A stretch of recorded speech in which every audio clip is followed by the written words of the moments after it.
الحمدللہ رب العالمین والصلاة والسلام علی سید الانبیاء والمرسلین وعلی آلہ واصحابہ وازواجہ واہل بیتہ اجمعین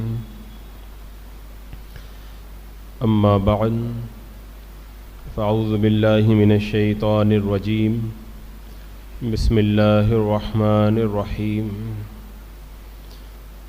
الا ان اولیاء اللہ لا خوف علیہم ولا هم يحزنون الذین آمنوا وکانوا یتقون صدق اللہ مولانا العظیم وصدق رسولہ النبی الامین المتین الکریم ونحن علی ذلک لمن الشاہدین والشاکرین والحمد للہ رب العالمین۔ حصول برکت کے لیے نبی اکرم سید عالم نور مجسم ارواحنا فدا محمد الرسول اللہ صلی اللہ تعالیٰ علیہ وسلم کی پرنور بارگاہ میں درود و سلام کا ہدیہ پیش کر لیجئے۔ اللہم صلی علی سیدنا و شفیعنا و حبیبنا و مولانا محمد و بارک وسلم صلاۃ و سلام علیک یا رسول اللہ صلی اللہ تعالیٰ علیہ وسلم۔ واہ کیا مرتبہ اے غوث ہے بالا تیرا، اونچے اونچوں کے سروں سے قدم اعلیٰ تیرا، سر بھلا کیا کوئی جانے کہ ہے کیسا تیرا، اولیاء ملتے ہیں آنکھیں وہ ہے تلوہ تیرا، تیری سرکار میں لاتا ہے رضا اس کو شفیع جو میرا غوث ہے اور لاڈلا بیٹا تیرا۔ آج ہم قادری فقیروں کے پیر بلکہ سارے پیروں کے پیر حضور سیدنا سرکار غوث العظم دستگیر رضی اللہ تعالیٰ عنہ کی مقدس 11ویں کی اس بابرکت محفل کے اندر شرکت کر کے بارگاہ غوثیت مآب سے فیضان حاصل کرنے کے لیے یہاں پر جمع ہوئے، اللہ تبارک و تعالیٰ ہمیں فیوض غوث اعظم سے مالا مال فرمائے۔ ایک لمبے عرصے کے بعد میں پھر یہ محفل یہاں پر سجی ہے، اور ہم اپنی قسمت پہ جتنا بھی ناز کریں وہ کم ہے کہ اللہ تبارک و تعالیٰ نے ہمیں ایسا عظیم پیر عطا فرمایا کہ جس پیر کا قدم بے شمار ولیوں کی گردنوں کے اوپر ہے، ایسا عظیم پیر اللہ تبارک و تعالیٰ نے ہمیں عطا فرمایا ہے۔ اور سیدنا سرکار غوث العظم دستگیر رضی اللہ تعالیٰ عنہ کا پیر کا مرید چاہے دنیا کے کسی بھی خطے میں رہے، آپ کا کوئی مرید کبھی بھی محروم نہیں ہے، ہمیشہ غوث العظم رضی اللہ تعالیٰ عنہ کی نگاہ فیض اپنے مریدوں کے اوپر رہتی ہے۔ سیدنا سرکار غوث اعظم رضی اللہ تعالیٰ عنہ کا پورا گھرانہ اولیاء کرام کا گھرانہ ہے۔ آپ کی والدہ محترمہ سیدہ فاطمہ ام الخیر بڑی پائے کی ولیہ، آپ کے والد محترم حضرت ابو صالح موسیٰ جنگی دوست اولیاء کرام کے اندر ایک بڑا عظیم مقام رکھنے والے، آپ کی پھوپھی حضرت عائشہ اپنے زمانے کی بڑی عارفہ پارسہ اور اللہ کی بہت بڑی ولیہ ہے، آپ کے نانا جان ولی، آپ کے صاحبزادگان وہ سب ولی، یعنی پورا کا پورا گھرانہ یہ ولیوں کا گھرانہ ہے۔ اعلیٰ حضرت سرکار نے جو فرمایا تھا تیری نسل پاک میں بچہ بچہ نور کا، تو ہے عین نور تیرا سب گھرانہ نور کا، تو یہ چونکہ سادات کرام کا یہ گھرانہ ہے تو یہ گھرانہ بڑا بابرکت گھرانہ ہے۔ اس گھرانے کا ہر بچہ اپنی جگہ ایک الگ ہی مقام رکھتا ہے۔ حضور سیدنا سرکار غوث اعظم رضی اللہ تعالیٰ عنہ کے جو رشتے کے اندر نانا لگتے ہیں وہ بھی اللہ کے بڑے ولی تھے، اور آپ کی جو پھوپھی حضرت عائشہ کا مقام تو یہ تھا کہ ایک بار بغداد شریف کے اندر قحط پڑ گیا، لوگوں نے ہر طرح سے دعا کی، لیکن کسی بھی طریقے سے باران رحمت کا جب نزول نہ ہوا، لوگ جمع ہو کر کے حضرت عائشہ غوث اعظم رضی اللہ تعالیٰ عنہ کی پھوپھی جان کی بارگاہ میں حاضر ہوئے اور دعا کی درخواست کی۔ اللہ تبارک و تعالیٰ کی بارگاہ میں آپ کی پھوپھی جان کا رتبہ مرتبہ کتنا عظیم اور کتنا بلند تھا، اس کا اندازہ اس بات سے لگائیں۔ آپ کی پھوپھی جان نے فوراً جھاڑو لگائی، اور جھاڑو لگانے کے بعد میں اللہ کی بارگاہ میں عرض کی، اے پروردگار عالم، میں نے جھاڑو لگا دی ہے، تو چھڑکاؤ کر دے۔ آپ کی مقدس زبان سے ابھی یہ کلمات نکلے تھے، بادل امڑ کر کے آئے اور موسلادھار بارش شروع ہو گئی۔ اللہ کی بارگاہ میں اتنی پہنچ ہو جن کی کہ ابھی اتنا ہی کہا ہے، اللہ میں نے جھاڑو لگا دی ہے، تو چھڑکاؤ کر دے، تو اللہ تعالیٰ باران رحمت کا نزول فرما دیتا ہے۔ آپ کے والد حضرت ابو صالح موسیٰ جنگی دوست رحمۃ اللہ تعالیٰ علیہ، یہ کتنے پائے کے ولی تھے، اس کے بارے میں آپ حضرات نے بارہا سنا کہ ولی شریعت مطہرہ کے اوپر کامل طور پر عمل کرنے والا بندہ ہوا کرتا ہے۔ حضور سیدنا سرکار غوث اعظم رضی اللہ تعالیٰ عنہ کے والد محترم حضرت ابو صالح موسیٰ جنگی دوست شریعت پر کتنا عمل کرنے والے تھے، اس کا اندازہ اس بات سے لگائیں کہ ایک بار روزے کی حالت میں صرف آپ نے افطاری کے لیے ایک سیب اٹھا کر کے کھا لیا تھا، تو آپ کے دل میں یہ خیال پیدا ہوا کہ میں نے بغیر اجازت کے سیب اٹھا کر کے کھا لیا، اور کسی کی اجازت کے بغیر، اس مالک سے پوچھے بغیر اس کے سامان کو استعمال کرنا یہ جائز نہیں ہے۔ آج ہم نہ جانے کتنے لقمے کھا جاتے ہیں، لیکن ہمارے دلوں کے اندر یہ خیال نہیں پیدا ہوتا۔ آپ نے اس سیب کو معاف کرانے کے لیے بڑا لمبا سفر کیا، پتہ لگا کہ یہ ندی کے اندر جو تیرتا تیرتا سیب آیا ہے، یہ ایک باغ میں جا کر کے ندی مل جاتی ہے۔ باغ کے مالک کے پاس جب پہنچے، حضرت عبداللہ سومئی رحمۃ اللہ تعالیٰ علیہ وہ باغ کے مالک تھے۔ چہرے پر نظر پڑی تو دیکھتے ہی پہچان گئے، یہ بچہ، یہ نوجوان اپنے زمانے کا قطب ہے۔ آپ نے فوراً جب دریافت کیا کہ ماجرا کیا ہے، کہا کہ میں نے ایک سیب کھایا تھا، میں تلاش کرتے کرتے آیا تو مجھ کو پتہ چلا کہ یہ سیب آپ کے باغ کا تھا، میں معافی مانگنے کے لیے آیا ہوں۔ اب انہوں نے سمجھ لیا کہ یہ بچہ کو، یہ نوجوان کوئی معمولی نوجوان نہیں ہے۔ کہا میں معاف تو کروں گا، لیکن تمہیں 10 سال تک میرے باغ کی خدمت کرنا پڑے گا۔ ایک سیب اگر غلط طریقے سے پیٹ میں چلا جائے تو اس کو معاف کرانے کے لیے 10 سال تک باغ کی خدمت کرنا، یہ ہمارے اور آپ کے جیسا بندہ تو نہیں کر سکتا۔ یہ وہی کر سکتا ہے جس کو اللہ تبارک و تعالیٰ نے اپنی بارگاہ میں مقام قرب عطا فرمایا ہو۔ آپ نے 10 سال کی مشقت کو تو گوارا کر لیا، لیکن ایک سیب بغیر پوچھے ہوئے جو کھا لیا تھا، اس کا بوجھ اپنے سر پر لے کر کے دنیا سے جانا، یہ آپ نے گوارا نہیں کیا۔ کہا مجھے منظور ہے، میں اس سیب کے بدلے کے اندر 10 سال تک باغ کی خدمت کروں گا۔ آپ ذرا تصور کریں، سوچیں ایک سیب کو معاف کرانے کے لیے 10 سال تک نوکری کرنا کتنا مشکل کام ہے۔ حضرت عبداللہ سومئی اس کی معافی کے لیے 10 سال تک باغ کی خدمت کرتے رہے۔ 10 سال کے بعد میں جب حضرت ابو صالح موسیٰ جنگی دوست حضرت عبداللہ سومئی کی بارگاہ میں گئے اور جانے کے بعد میں کہا حضور میں نے 10 سال تک جو ہے باغ کی خدمت کر دی ہے، اب آپ مجھے سیب کو معاف فرما دیں۔ کہا نہیں، ابھی ایک شرط اور بھی باقی ہے۔ کہا کون سی شرط ہے؟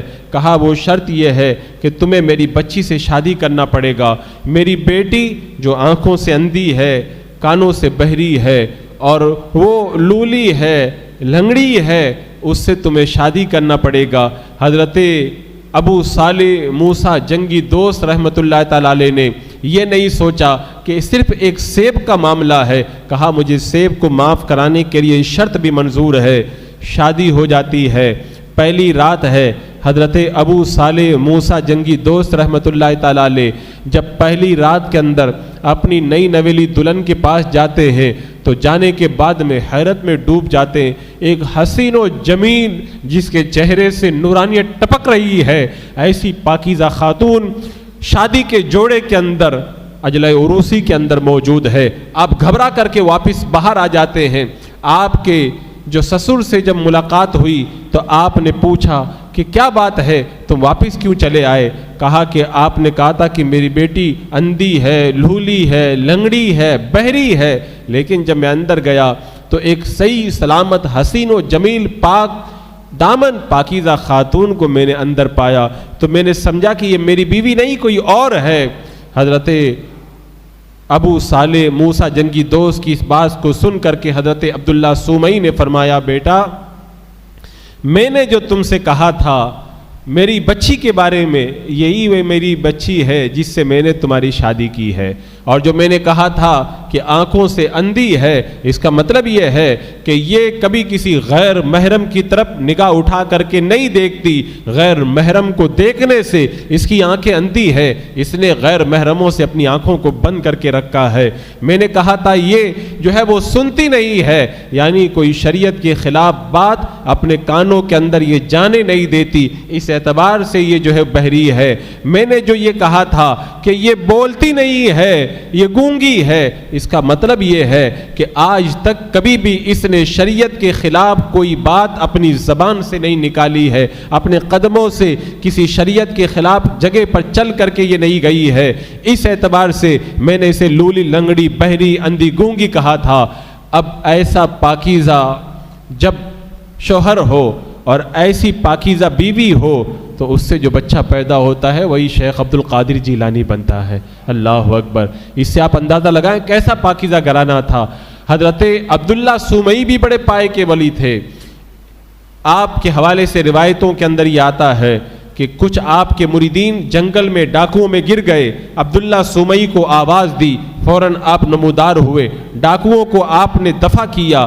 بعد میں پتہ چلا کہ حضرت عبداللہ سومئی اپنی جگہ میں موجود رہتے ہوئے بھی جنگل میں ان کی مدد کے لیے پہنچ گئے تھے۔ اللہ نے اتنا بلند مقام آپ کو عطا فرمایا تھا۔ تو یہ سارا ولیوں کا گھرانہ تھا جس سے سیدنا سرکار غوث اعظم دستگیر رضی اللہ تعالیٰ عنہ تعلق رکھتے تھے۔ اور حضرت سیدنا غوث اعظم رضی اللہ تعالیٰ عنہ کو فیضان کیسا ملا تھا؟ میرے آقا صلی اللہ تعالیٰ علیہ وسلم نے سیدہ خاتون جنت فاطمۃ الزہرا رضی اللہ تعالیٰ عنہ کو اپنے فیوز و برکات سے مالا مال کیا تھا، اور جو فیض عطا کیا تھا سیدہ خاتون جنت کے دو شہزادے حضرت امام حسن اور امام حسین خاتون جنت سے فیضان حاصل کیا تھا۔ ان دونوں شہزادوں نے اور سیدنا سرکار غوث اعظم دستگیر رضی اللہ تعالیٰ عنہ کا سلسلہ نسب اگر ماں کی طرف سے دیکھا جائے تو ہوتے ہوتے آپ کا نسب جا کر کے حضرت امام حسین سے مل جاتا ہے، اور اگر باپ کی طرف سے دیکھا جائے تو آپ کا سلسلہ نسب ہوتے ہوتے جا کر کے حضرت امام حسن سے مل جاتا ہے۔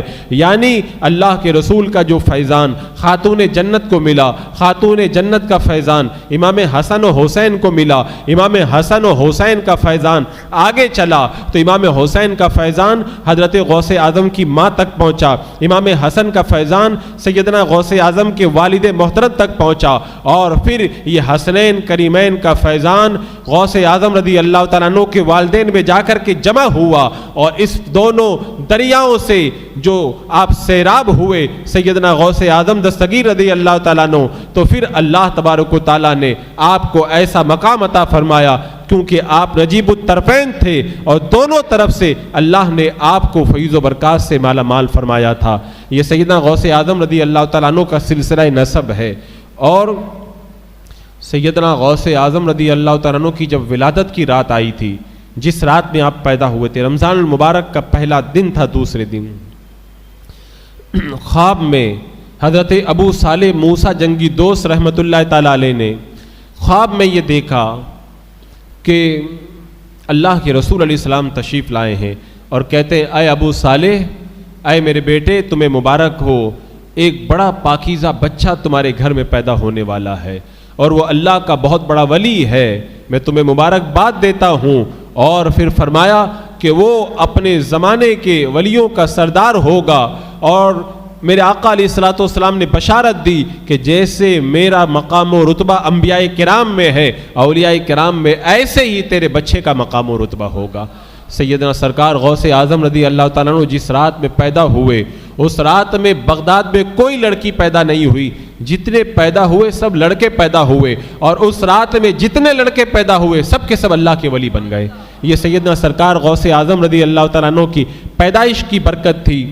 اور غوث اعظم رضی اللہ تعالیٰ عنہ کی جب ولادت باسعادت ہوئی، بڑے انوار کا نزول ہوا، آپ کی والدہ محترمہ نے بہت ساری برکتوں کا مشاہدہ کیا۔ سیدنا غوث اعظم رضی اللہ تعالیٰ عنہ کا بچپنا، پھر آپ کا لڑکپن، پھر آپ کی جوانی، پھر آپ کا زمانہ طالب علمی، وہ ایک بڑا پربہار اور بڑا جو ہے وہ روحانی فضا کے اندر گزرا ہوا زمانہ تھا۔ اللہ اکبر کبیرہ۔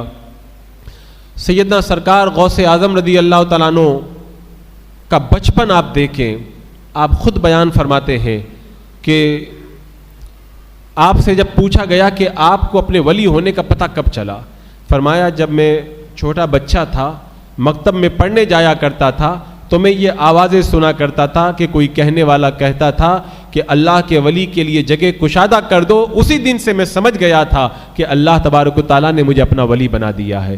سیدنا غوث اعظم رضی اللہ تعالیٰ عنہ جب پڑھنے کے لیے پہلی مرتبہ استاد کے سامنے بٹھائے گئے، بسم اللہ خوانی کا وقت آیا، استاد نے کہا پڑھو بسم اللہ الرحمن الرحیم۔ آپ نے جب بسم اللہ الرحمن الرحیم پڑھی، اس کے بعد میں سورہ فاتحہ شروع کر دی، پہلا پارہ سنایا، دوسرا، تیسرا، ایک ایک کر کے 18 پارے پہلے دن استاد کے سامنے سنا دیے۔ استاد حیرت کے اندر ڈوب گئے، کہا بیٹا آج پہلا دن ہے، آج پہلے دن تم نے 18 پارے سنا دیے ہیں، یہ 18 پارے تم نے کہاں سے یاد کیے اور کب یاد کیے؟ سیدنا غوث اعظم رضی اللہ تعالیٰ عنہ نے فرمایا جب میں اپنی ماں کے شکم کے اندر تھا، میری ماں 18 پاروں کی حافظہ تھی، وہ ان 18 پاروں کی برابر تلاوت کیا کرتی تھی، ان کو میں اپنی ماں کے شکم کے اندر سنا کرتا تھا۔ میری ماں نے جب بار بار ان کو پڑھا، سنتے سنتے مجھے اپنے ماں کے شکم کے اندر وہ 18 پارے یاد ہو گئے۔ اللہ اکبر۔ جب ماں قرآن کی حافظہ ہوتی ہے تو اللہ تعالیٰ ایسے عظیم بچے ماؤں کو عطا فرماتا ہے۔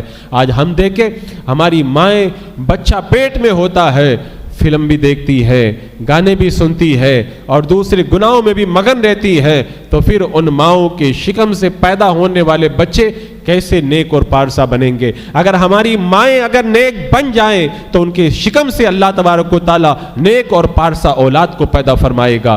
ماں کی گود یہ بچے کی پہلی درسگاہ ہے، پہلا مدرسہ ہے۔ اگر ماں کی گود سنور جاتی ہے تو بچہ سنور جاتا ہے، اور ماں کی گود جب اجڑ جاتی ہے بچہ اجڑ جاتا ہے۔ آج لوگ شکایت کرتے ہیں بچہ بگڑ گیا، بچہ سنتا نہیں۔ پہلے اپنی ماں کی گود کو تم اچھا بناؤ، جب ماں کی گود اچھی ہو جائے گی تو بچہ خود بخود اچھا ہو جائے گا۔ اللہ اکبر۔ سیدنا غوث اعظم رضی اللہ تعالیٰ عنہ کا بچپن کھیل کود میں نہیں گزرا ہے۔ اللہ تعالیٰ جب کسی کو چنتا ہے تو پھر اسی طرح چنا کرتا ہے۔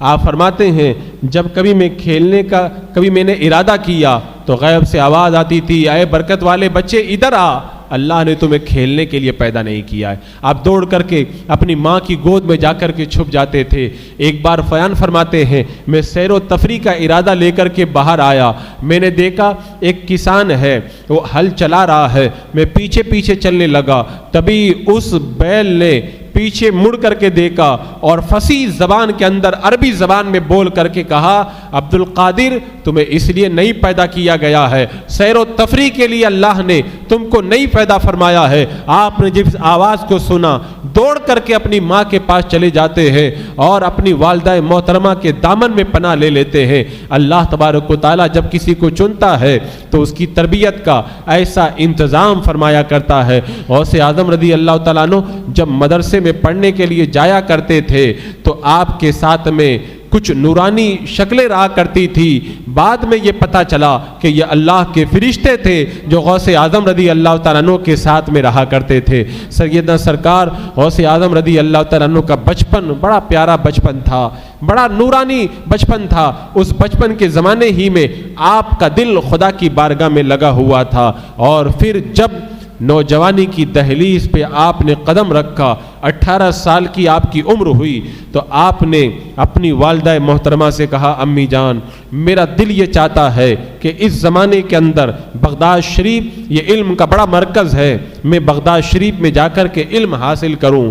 ماں یہ پہلے ہی بیوہ ہو چکی تھی آپ کی، کیونکہ حضرت سیدنا غوث اعظم رضی اللہ تعالیٰ عنہ جب بچپن کے زمانے میں تھے تبھی آپ کے والد محترم کا انتقال ہو گیا تھا۔ پھر آپ کے نانا جان حضرت عبداللہ سومئی رحمۃ اللہ تعالیٰ علیہ نے آپ کی پرورش فرمائی تھی، آپ کے نانا جان کا بھی انتقال ہو گیا تھا، اب ساری تربیت کی ذمہ داری آپ کی والدہ محترمہ کی تھی۔ آپ جب نوجوانی کی عالم کے اندر اپنی ماں کو چھوڑ کے جانے لگے، آپ جانتے ہیں بیوہ ماں کا دل نوجوان پہ کیسا نوجوان بچے پہ لگا رہتا ہے۔ ماں کبھی بھی نہیں چاہتی کہ میرا بچہ میری نگاہوں سے جدا ہو، لیکن جب طلب علم کی بات آ گئی، سیدنا غوث اعظم رضی اللہ تعالیٰ عنہ کی ماں نے کہا، بیٹا میں تمہیں اجازت دیتی ہوں، اور وہ 40 دینار آپ کے حوالے کر کے سچ بولنے کی نصیحت کر کے آپ نے اپنے بیٹے کو روانہ فرمایا تھا، اور کہا تھا، بیٹا عبد القادر اب قیامت کے دن ملاقات ہوگی۔ میرے غوث اعظم کی ماں نے اسی وقت بتا دیا تھا کہ ماں کا پیار اگرچہ اپنی اولاد کے ساتھ میں ہوتا ہے، اور بیوہ ماں کا پیار اور زیادہ ہوتا ہے۔ ماں اپنے بچے کو جدا کرنا گوارا نہیں کرتی ہے، لیکن جب علم دین کو حاصل کرنے کی بات آ جائے تو پھر اے ماؤں تم اپنے بچوں کی جدائی کو اس وقت برداشت کر لینا، اور اپنے بچے کو علم دین سے محروم مت رکھنا۔ آج ہمارا اپنا ماحول دیکھیں، ہم دنیا کی تعلیم کے لیے تو سب کچھ کر جاتے ہیں، لیکن دین کی تعلیم کی طرف ہماری وہ توجہ نہیں ہوتی ہے جو توجہ ہونا چاہیے۔ سیدنا سرکار غوث اعظم رضی اللہ تعالیٰ عنہ کی ماں نے علم دین کے حصول کے لیے اپنے بچے کو اپنے آپ سے رخصت کیا۔ غوث اعظم رضی اللہ تعالیٰ عنہ جب بغداد شریف پہنچے، رات کا وقت ہے، سردی کا موسم ہے، اس زمانے میں شیخ حماد کی درسگاہ بڑی مشہور تھی۔ آپ دروازے پہ گئے، دروازہ بند ہو چکا تھا۔ آپ نے کہا، دل میں سوچا کہ میں اپنے آرام کے لیے ایک بزرگ کی نیند کے اندر خلل نہیں ڈالوں گا۔ آپ رات بھر دروازے پر بیٹھ کر کے انتظار کرتے رہے۔ جب صبح کا وقت ہوا، شیخ حماد کا دروازہ کھلا، آپ آگے بڑھے اور بڑھ کر کے شیخ حماد رحمۃ اللہ تعالیٰ علیہ سے ملاقات کی۔ حضور سیدنا غوث اعظم رضی اللہ تعالیٰ عنہ 488 ہجری کے اندر جب شیخ حماد کی بارگاہ میں پہنچے، 18 سال کی عمر ہے، چہرے پر ولایت کا نور چمک رہا ہے۔ شیخ حماد نے دیکھتے ہی پہچان لیا اور کہا، اے سرزمین عراق، تجھے ایک اللہ کے ولی کی آمد مبارک ہو، اب تیرے اوپر اللہ کی رحمت کی بارشیں نازل ہوں گی۔ اور کہا، عبد القادر، فقر و تصوف کا جو خزانہ آج ہمارے پاس میں ہے یہ کل تمہارے پاس میں آنے والا ہے، جب یہ خزانہ تمہیں مل جائے تو بڑے احتیاط سے خرچ کرنا، اب بغداد کی سرزمین پر اللہ کی رحمت کی بارشیں نازل ہوں گی۔ سیدنا سرکار غوث اعظم رضی اللہ تعالیٰ عنہ نے بغداد شریف کے اندر رہ کر کے علم دین حاصل کیا۔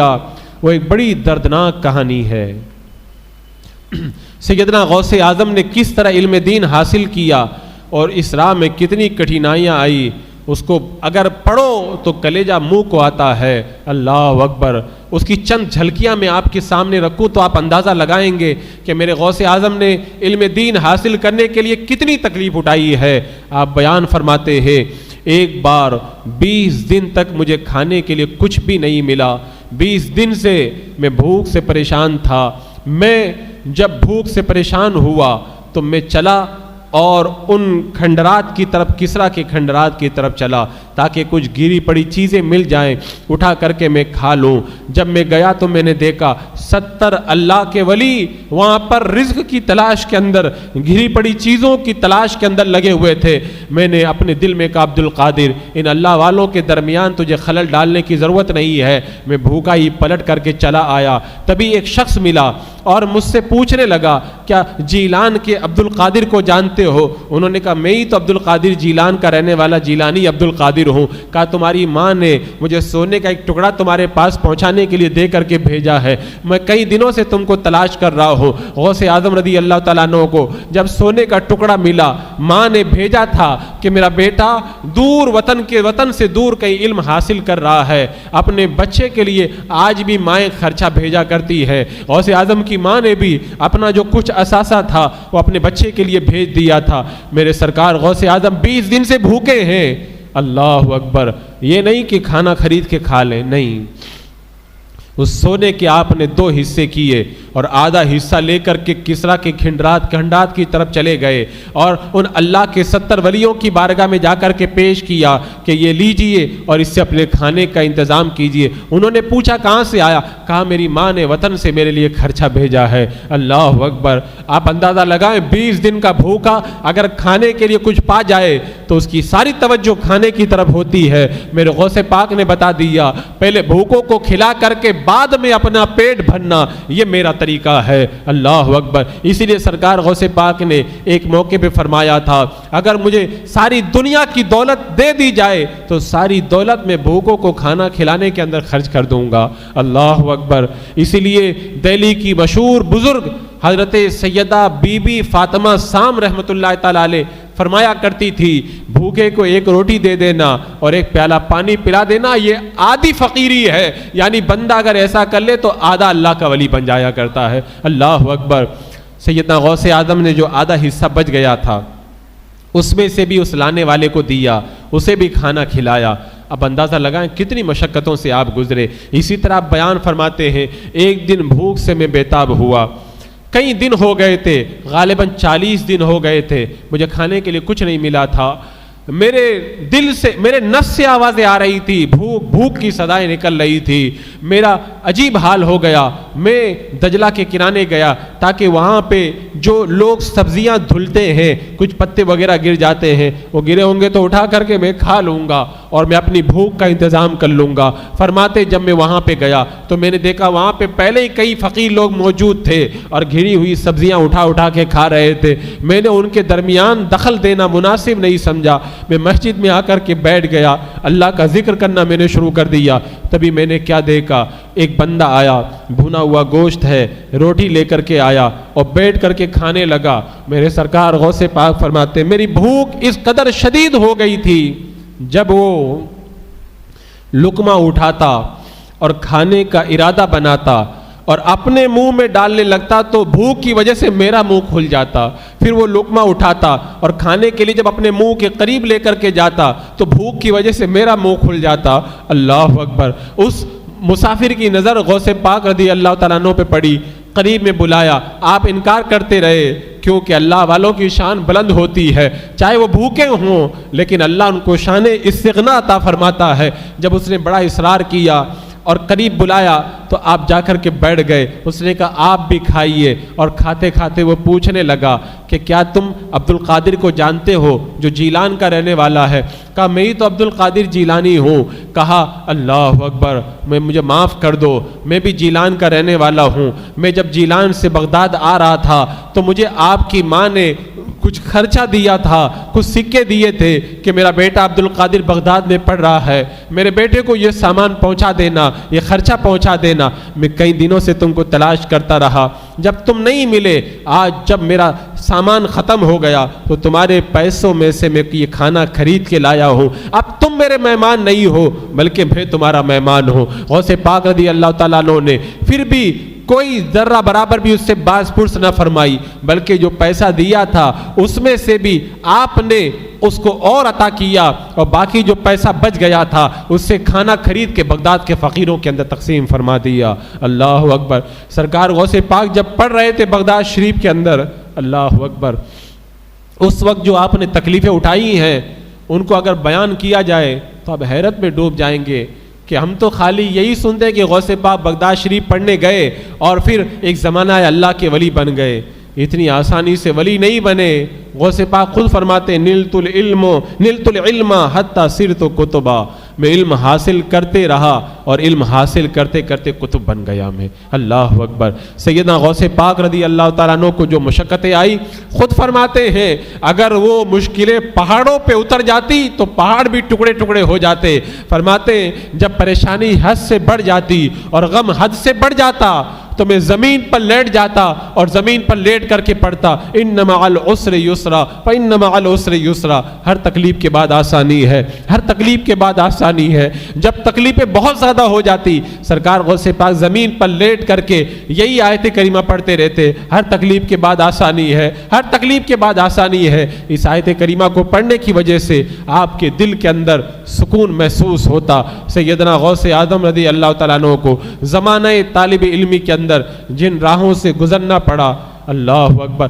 آپ سبق جب پڑھ لیتے تھے، سبق سے فارغ ہونے کے بعد میں آپ جنگل میں نکل جاتے اور جنگل میں جا کر کے عبادت و ریاضت کرتے اور وہاں پہ کھانا کیا تھا؟ وہی جو سوکھی پتیاں پڑی مل جاتی، انہی پتیوں کو کھا کر کے آپ گزارا فرمایا کرتے تھے. میرے سرکار غوث پاک رضی اللہ تعالیٰ عنہ کا بچپن اس انداز کے اندر گزرا. اور پھر بچپن ہی نہیں، جب آپ طلب علم سے فارغ ہوئے اس کے بعد بھی آپ جن مشکل راہوں سے گزرے ہیں، اللہ اکبر. سیدنا سرکار غوث پاک خود فرماتے ہیں کہ میں نے 11 سال تک برج عجمی کے اندر بیٹھ کر کے اللہ کی عبادت کی. اس زمانے کے اندر شیطان مجھ کو پریشان کرتے تھے، شیاطین کے ٹولے آتے تھے اور آ کر کے میرے اوپر حملہ کرنے کی کوشش کرتے تھے. میں تماچا مارتا تھا، وہ بھاگ جاتے تھے. آپ فرماتے ہیں میں جنگلوں میں جب عبادت کرتا تھا تو شیطان آ کر کے مجھے ڈراتے تھے، کہتے تھے یہاں سے اٹھ کر کے چلے جاؤ ورنہ ہم یہ کر دیں گے وہ کر دیں گے. غیب سے کوئی ہاتھ نمودار ہوتا اور وہ سب وہاں سے فرار ہو جاتے. سیدنا غوث اعظم رضی اللہ تعالیٰ عنہ نے اس انداز کے اندر اللہ کی عبادت فرمائی. فرماتے ہیں میں نے 40 سال تک عشاء کے وضو سے فجر کی نماز ادا کی. 15 سال تک میں نے بغداد کے جنگلوں میں رہ کر کے عبادت کی اور 15 سال تک میں نے روزانہ 1 رکعت کے اندر روزانہ پورا قرآن پاک ختم کیا. اللہ اکبر. اس قدر عبادت و ریاضت کی بھٹی کے اندر آپ تپے ہیں، تب جا کر کے اللہ تبارک و تعالیٰ نے یہ مقام و رتبہ آپ کو عطا فرمایا ہے. آپ خود فرماتے ہیں جب میں عبادت و ریاضت کے اندر مصروف تھا اسی زمانے کے اندر ایک بار میں نے یہ وعدہ کیا کہ جب تک اللہ تعالیٰ مجھے نہیں کھلائے گا میں کھاؤں گا نہیں، میں پیوں گا نہیں. اب بیٹھ گئے ہیں، مہینوں گزرتے رہے، بھوک اور پیاس کے اندر عبادت کر رہے ہیں. ہم کتنے دن تک بھوکے رہ سکتے ہیں؟ 1 دن 2 دن، اس سے زیادہ ہمارے اندر تاب نہیں ہے. سال بھر تک بھوکا رہنا، 3 سال تک بھوکا رہنا، یہ اگر کوئی سیکھے تو غوث پاک رضی اللہ تعالیٰ عنہ کی یہ شان ہے. فرماتے ہیں کہ میرے بھوک کی جب شدت بڑھ گئی اور میرا نفس بھوک کرنے لگا، ایک نوجوان آیا اور آ کر کے میرے پاس کھانا رکھ کے چلا گیا. میرا نفس کہہ رہا تھا کھا لے، لیکن میں نے کہا عبد القادر تم نے اللہ سے وعدہ کیا ہے جب تک رب نہیں کھلائے گا اس وقت تک میں نہیں کھاؤں گا. آپ نے کھانے کی طرف ہاتھ نہیں بڑھایا. تبھی اس کے بعد میں حضرت ابو سعید مخزومی رحمۃ اللہ تعالیٰ علیہ اور کھانے کے لیے آئے اور آپ کو گھر پہ کھانے کی دعوت دے کر کے چلے گئے. آپ نے جب اٹھنے کا ارادہ کیا آپ نے دل میں کہا نہیں، جب تک میرا رب نہیں کھلائے گا میں نہیں کھاؤں گا. تھوڑی دیر گزری تھی، حضرت خضر علیہ السلام آئے، کہا جاؤ حضرت ابو سعید مخزومی تمہارا انتظار کر رہے ہیں. آپ سمجھ گئے یہ خدا کی طرف سے مجھے بھیجا جا رہا ہے. جب آپ پہنچے دروازے پہ حضرت ابو سعید مخزومی کھڑے تھے. کہا عبد القادر کیا میرا کہنا کافی نہیں تھا کہ حضرت خضر علیہ السلام کو آ کر کے تمہیں بھیجنا پڑا؟ پھر جب رب کے حکم سے آپ کو کھلایا گیا تب جا کر کے آپ نے کھانا تناول فرمایا. قسمیں دے دے کے کھلاتا ہے. جو اعلیٰ سرکار نے فرمایا نا کہ خود رب جو ہے وہ سیدنا غوث اعظم رضی اللہ تعالیٰ عنہ کو کھلاتا ہے. سیدنا سرکار غوث پاک رضی اللہ تعالیٰ عنہ نے اتنی مشقتوں سے اور اتنی مشکلوں سے گزر کر کے اس ولایت کی منزلوں کو طے فرمایا ہے. آپ خود ارشاد فرماتے ہیں کہ جب میں نے بیعت ہونے کا ارادہ کیا حضرت ابو سعید مخزومی رحمۃ اللہ تعالیٰ علیہ کی بارگاہ میں پہنچا. میں آپ سے مرید ہوا. بعد میں آپ نے جب مجھے اپنے قریب بلایا اور خرقہ عطا فرمایا، اور اس وقت آپ نے لقمے بنا بنا کے میرے منہ میں دیے، ہر لقمہ جب میرے منہ میں جاتا تھا تو نور بن جاتا تھا، اور جب سیدنا سرکار ابو سعید مخزومی نے مجھے اپنا جھبہ پہنایا تو ایسا لگا کہ جیسے میرے اوپر انوار اور رحمتوں کی بارشیں نازل ہو رہی ہے۔ اللہ اکبر۔ اب سیدنا سرکار غوث پاک رضی اللہ تعالیٰ عنہ دین اور شریعت کی ترویج و اشاعت کے لیے بغداد کی سرزمین کے اوپر آپ نے مسند تدریس اور مسند خطابت کو سنبھالا۔ اب یہ ایک الگ دور تھا۔ میرے سرکار غوث پاک رضی اللہ تعالیٰ عنہ نے دین کی کتنی خدمت فرمائی۔ آپ خود فرماتے ہیں میں نے سوچا کہ میں جنگلوں میں چلا جاؤں، بیابانوں میں چلا جاؤں اور اللہ کی عبادت کروں، لیکن مجھے روک دیا گیا اور کہا عبد القادر تمہیں دین کا کام کرنا ہے، تمہیں شریعت کی ترویج و اشاعت کرنا ہے۔ فرماتے ہیں پھر اللہ تبارک و تعالیٰ نے مجھے یہ توفیق عطا فرمائی کہ میرے ہاتھوں پر 5000 کافروں نے کلمہ پڑھ کر کے اسلام قبول کیا۔ 1 لاکھ سے زیادہ ڈاکو، شرابی، زانی اور چوروں نے، فاسق و فاجروں نے میرے ہاتھوں پہ توبہ کر کے وہ سچے مسلمان بن گئے۔ اور مورخین لکھتے ہیں بغداد کے اکثر لوگوں نے سیدنا غوث پاک کے ہاتھوں پہ توبہ کی۔ میرے سرکار غوث پاک نے دین کی خدمات کیسے انجام دی؟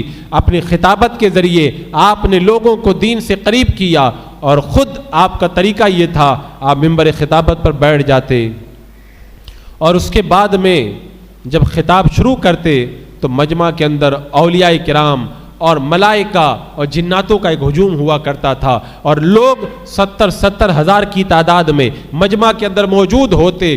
جب آپ کہتے تھے الحمدللہ تو سارا مجمع خاموش ہو جاتا تھا۔ پھر آپ کہتے الحمدللہ تو روئے زمین میں جہاں بھی ولی ہیں روحانی طور پر سب مجلس میں حاضر ہونے لگ جاتے۔ پھر آپ کہتے الحمدللہ رب العالمین، تو اب سارے اولیاء کرام آپ کی مجلس میں موجود ہوتے، قرآن کی آیتیں اور حدیثیں آپ بیان کرتے، پھر فرماتے قال ہو گیا، اب حال کی طرف چلو۔ جب آپ کی زبان مبارک سے یہ نکلتا کہ حال کی طرف چلو تو لوگ اپنے کپڑوں کو پھاڑ دیتے، اور کتنے لوگ ہیں جو جنگل بیابانوں میں نکل کر کے اللہ کی عبادت میں مصروف ہو جاتے، اور جب آپ کی تقریر ختم ہوتی تو ایک ایک وقت میں 70 لوگوں کے جنازے اٹھائے جاتے تھے۔ اللہ اکبر۔ دل سے جو بات نکلتی ہے وہ دل میں اثر کرتی ہے۔ میرے سرکار غوث پاک کی زبان میں اتنا اثر تھا کہ آپ کی تقریر کو سن کر کے ہر مجلس کے اندر بے شمار لوگوں کے جنازے اٹھائے جاتے تھے، اور آپ کی تقریر کے اندر کتنے لوگ جو ہے وہ توبہ کر کے جو ہے وہ دامن اسلام کے اندر آتے تھے، یا پھر اپنے جرائم سے توبہ کر کے سچے مسلمان بن جایا کرتے تھے۔ سرکار غوث پاک کی مجلس میں جنات بھی آتے تھے۔ ایک بزرگ ہیں، انہوں نے ایک بار حاضرات کر کے اپنے موکل جن کو بلایا، وہ نہیں آیا، بعد میں آیا، پوچھا تم کیوں نہیں آئے؟ کہا جب آپ نے مجھ کو بلایا تھا تو سیدنا غوث پاک تقریر کر رہے تھے تو میں تقریر سن رہا تھا، جب وہ تقریر کیا کرے تو ہمیں نہ بلایا کرو۔ تو آپ نے کہا کہ کیا جنات بھی آپ کی تقریر سننے جاتے ہیں؟ تو اس جن نے جواب دیا حضور جتنے انسان نہیں رہتے اس سے زیادہ جنات غوث پاک کی مجلس کے اندر تقریر سننے کے لیے حاضر ہوا کرتے ہیں۔ سیدنا سرکار غوث پاک رضی اللہ تعالیٰ عنہ خطاب فرما رہے ہیں، منبر پہ جلوہ افروز ہیں، اچانک آپ کے اوپر ایک الگ کیفیت طاری ہوئی، اور اسی کیفیت کے اندر آپ نے ارشاد فرمایا قدمی ہذہ علی رغبت کل ولی اللہ، میرا یہ قدم سارے ولیوں کی گردن کے اوپر ہے۔ اس مجلس کے اندر سینکڑوں اللہ کے ولی تھے، سب نے کہا اے عبد القادر، اے غوث اعظم، بلا شبہ آپ کا قدم ہماری گردنوں کے اوپر ہے۔ اس وقت پوری روئے زمین پر جہاں جہاں بھی اللہ کے ولی موجود تھے انہوں نے وہیں سے اپنی گردن کو جھکا دیا، اور جھکا کر کے کہا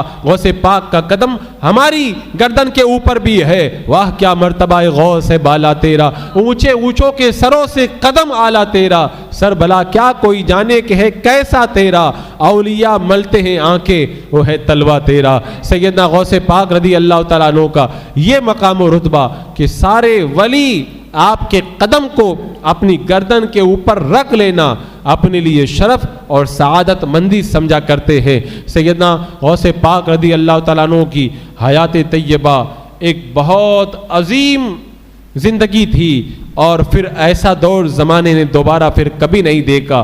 آپ اپنے زمانے کے وہ غوث اعظم تھے کہ کوئی ولی اس وقت تک ولی نہیں بن سکتا جب تک کہ اس کی ولایت کی دستاویز پر میرے غوث اعظم مہر نہ لگا دے۔